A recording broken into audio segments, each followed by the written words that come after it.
warahmatullahi wabarakatuh.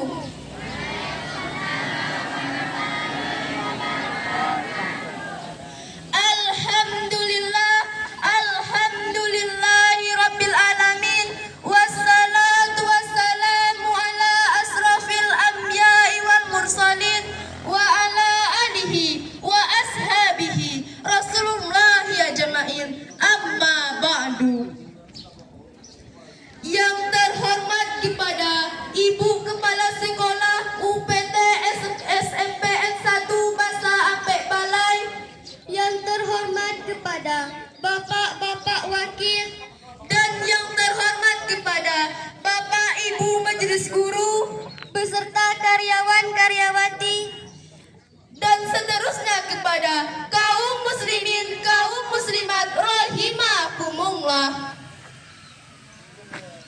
14 abad yang silam Rasulullah menyampaikan akan hadir pemimpin yang berkualitas, sang penakluk Konstantinopel.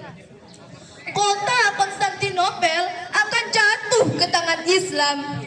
Pemimpin yang menaklukkannya adalah sebaik-baik pemimpin, dan pasukan yang berada di bawah komandonya adalah sebaik-baik pasukan.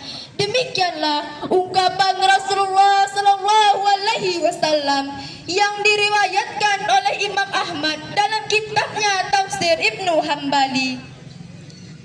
Saudaraku, selama 450 tahun Konstantinopel berada di dalam kekuasaan Katolik Persia Timur.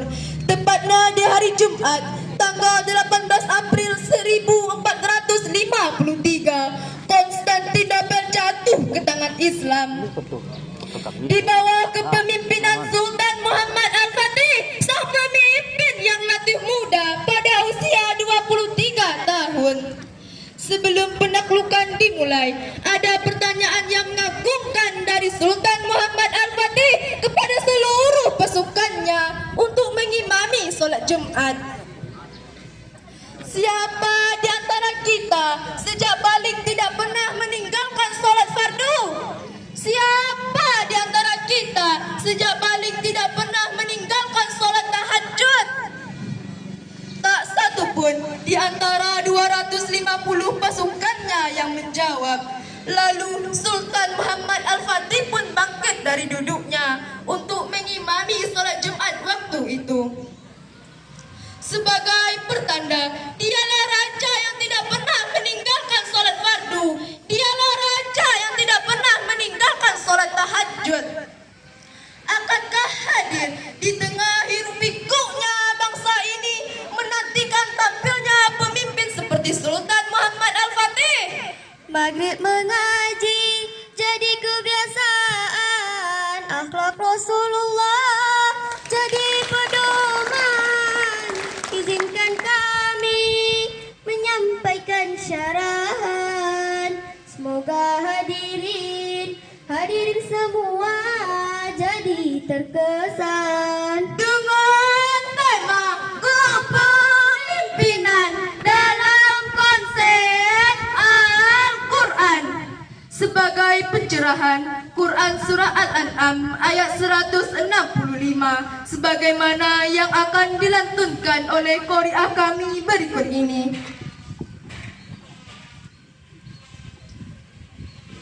A'udzu billahi minasy syaithanir rajim.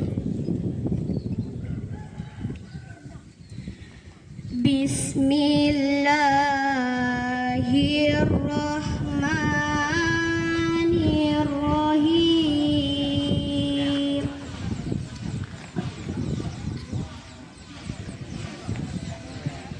Wa huwa alladzi ja'alakum khulaifal ardi wa rafa'a ba'dakum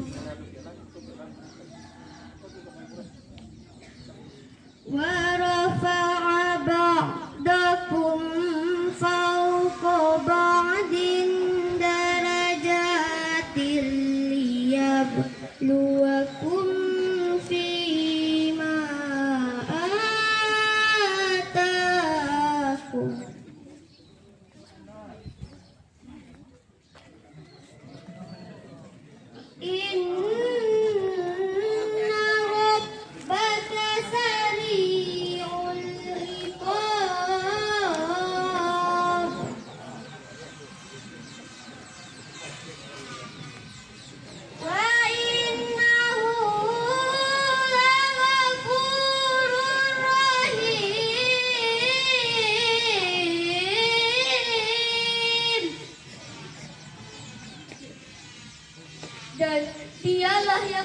menjadikan kamu sebagai khalifah di bumi.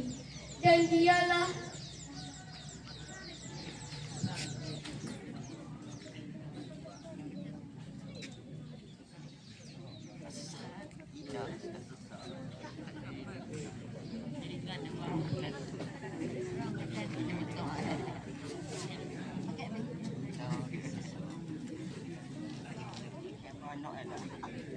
Langkau je.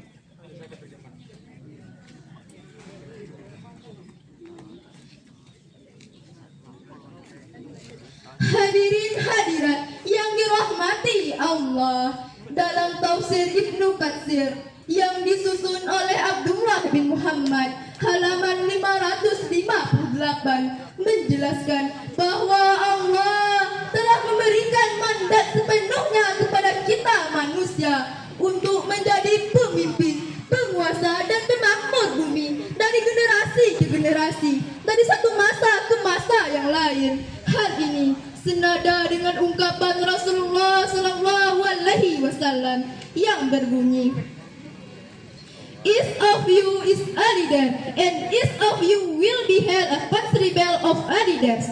setiap kamu adalah pemimpin, dan setiap kamu akan dimintai pertanggungjawaban atas kepemimpinannya. Saudara-saudaraku, Negara Kesatuan Republik Indonesia yang mayoritas penduduknya adalah Muslim membutuhkan pemimpin yang berkarakter, Cerdas, tegas dan lugas dalam mengambil kebijakan. Hal ini tersurah dalam Al-Quran Surah An-Nahl ayat 90 sebagaimana yang akan dilantunkan oleh qari'ah kami berikut ini.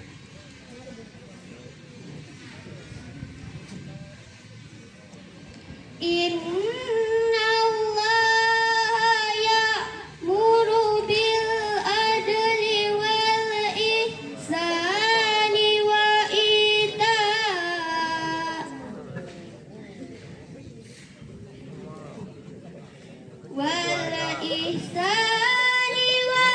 ita'i dzil qurba wa yanha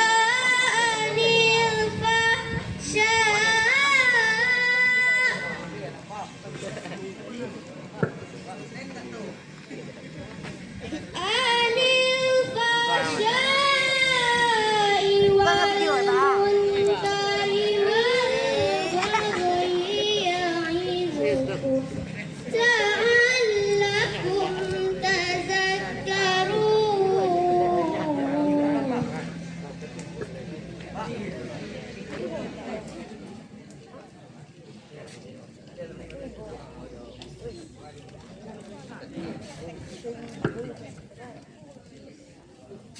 Sesungguhnya Allah menyuruh kamu untuk berlaku adil dan berbuat kebajikan, memberi bantuan kepada sesama kerabat. Dia melarang kamu untuk melakukan perbuatan keji, kemungkaran dan permusuhan. Dia memberi pengajaran kepadamu agar kamu dapat menerima pelajaran. Hadirin hadirat rahimakumullah, Ibnu Jarir At-Tabari berpendapat bahwa turunnya ayat tersebut berkenaan dengan dua orang yang saling bersengketa antara orang kaya dan fakir miskin. Rasulullah membela orang fakir karena menganggap orang fakir tidak akan pernah menzalimi orang kaya. Namun Allah tidak membenarkan sikap Rasulullah Sallallahu Alaihi Wasallam dan menyuruhnya untuk menegakkan keadilan di antara dua belah pihak. Saudaraku, ayat tersebut memberikan gambaran kepada kita bahwa pemimpin yang benar adalah pemimpin yang adil dan tidak memperturutkan hawa nafsu, Mendekatkan diri pada rakyat saat mau jadi pejabat, merampas hak rakyat, mengambil kebijakan tanpa mufakat, bahkan bersenang-senang di atas penderitaan rakyat. Seiring dengan pepatah orang tua kita dulu, pemimpin alim, pemimpin dipuji, pemimpin zalim, pemimpin dicaci. Saudaraku, lantas siapakah sosok pemimpin yang dapat dijadikan panutan? Maishal saat seorang kolumnis Amerika menetapkan Rasulullah Sallallahu Alaihi Wasallam sebagai urutan pertama sebagai orang yang berpengaruh di dunia, sehingga kebesaran beliau diabadikan dalam ensiklopedia Amerika sebagai the most successful and religious personality, yakni pemimpin yang sukses dalam membangun peradaban manusia. Saudaraku, lalu bagaimanakah konsep Rasulullah dalam memimpin? Al-Quran menjelaskan dalam surah Ali Imran ayat 159 sebagaimana yang akan dilantunkan oleh qari'ah kami berikut ini.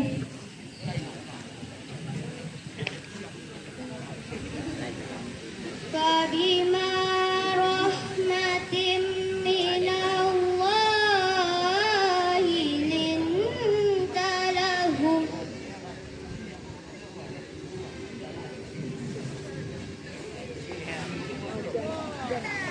walau kunta fazzan qalidal qalbi lan faddu min hawlik fa'fu anhum wastaghfir lahum wa syawirhum fil amr فإذا عزمت فتوكل على الله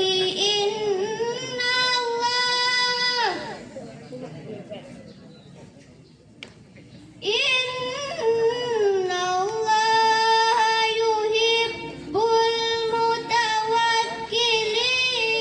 المتوكلين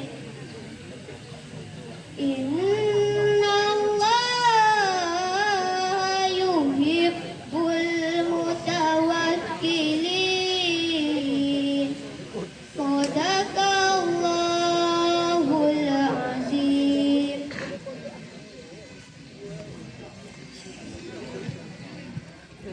Maka berkat rahmat Allah engkau Muhammad berlaku lemah lembut terhadap mereka. Sekiranya engkau bersikap keras dan berhati kasar, tentulah mereka menjauhkan diri dari sekitarmu. Karena itu, maafkanlah mereka dan mohonkanlah ampunan untuk mereka dan bermusyawarahlah dengan mereka dalam urusan itu. Kemudian, apabila engkau telah membulatkan tekad, bertawakallah kepada Allah. Sesungguhnya Allah mencintai orang-orang yang bertawakal. Maha benar Allah dari segala firman-Nya. Hadirin hadirat rahimakumullah.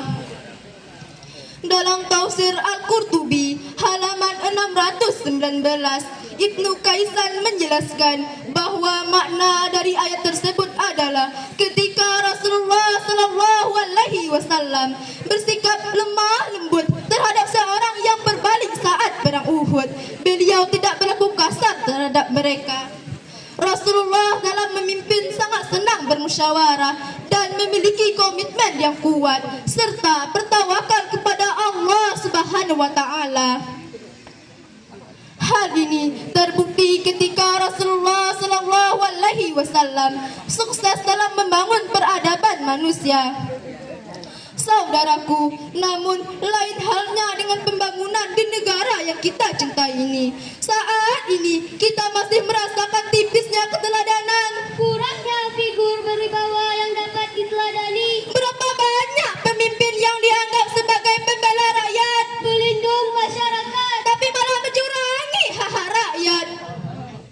Saudaraku, banyak orang cerdas, tapi hanya mampu mengatur dirinya sendiri. ada orang yang rata-rata kemampuannya.